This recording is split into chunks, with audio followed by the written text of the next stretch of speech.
मेरो पिसाब हेर्ने काट्देऊ सरकार। मैले यो चिसोमा सुराल खोलेर सुसु गर्नै सकिनँ। आछु। अघि पनि भने हो र फेरि पनि भन्छु, तिम्रो काट्ने कुरा छैन, नत्र मैले काट्दिन्थे। त्यस्तै बन्द गर्न मन छ भने मुला ल्याइदिन्छु, ढक्कन लगाएर बन्द गर है।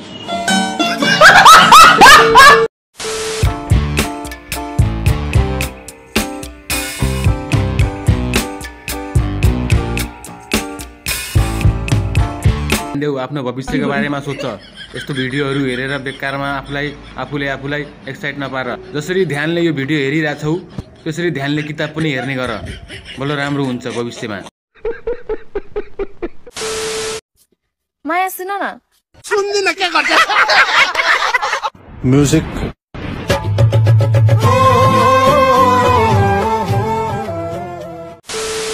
दिदी डोगी पोस्ट दिँदै रौ पछाडिबाट को आउँछ? ओ सरी एक किसान महिला जो खेत जोत्दै हुनुहुन्छ।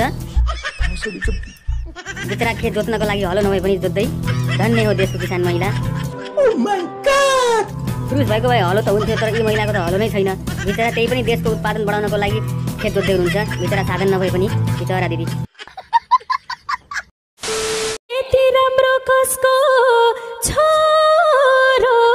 अर्काको छोरातिर मात्रै ध्यान देऊ। त्यो आफ्नो घर देखिरहेछ त्यसको मतलबै छैन। त्यो घरको दुलोबाट मुसा पस्छ नि, अनि थाहा पाउँछु। किस गर्न खोज्यो, केटीले नाइ भन्यो, केटाले झापड हान्यो, फेरि केटी गएर माफी माग्यो, अनि लागर भन्यो र दुइटै भुइँमा बस्यो र दुइटैले माफी माग्यो। के हो बे यो? ओ भाइ मारो मुझे मारो।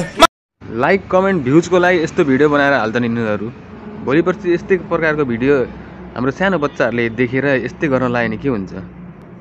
यदि लाइक र फलोवर्स कमाउनको लागि यो भिडियो हालेको हो भने, यस्तो भिडियो बनाएको हो भने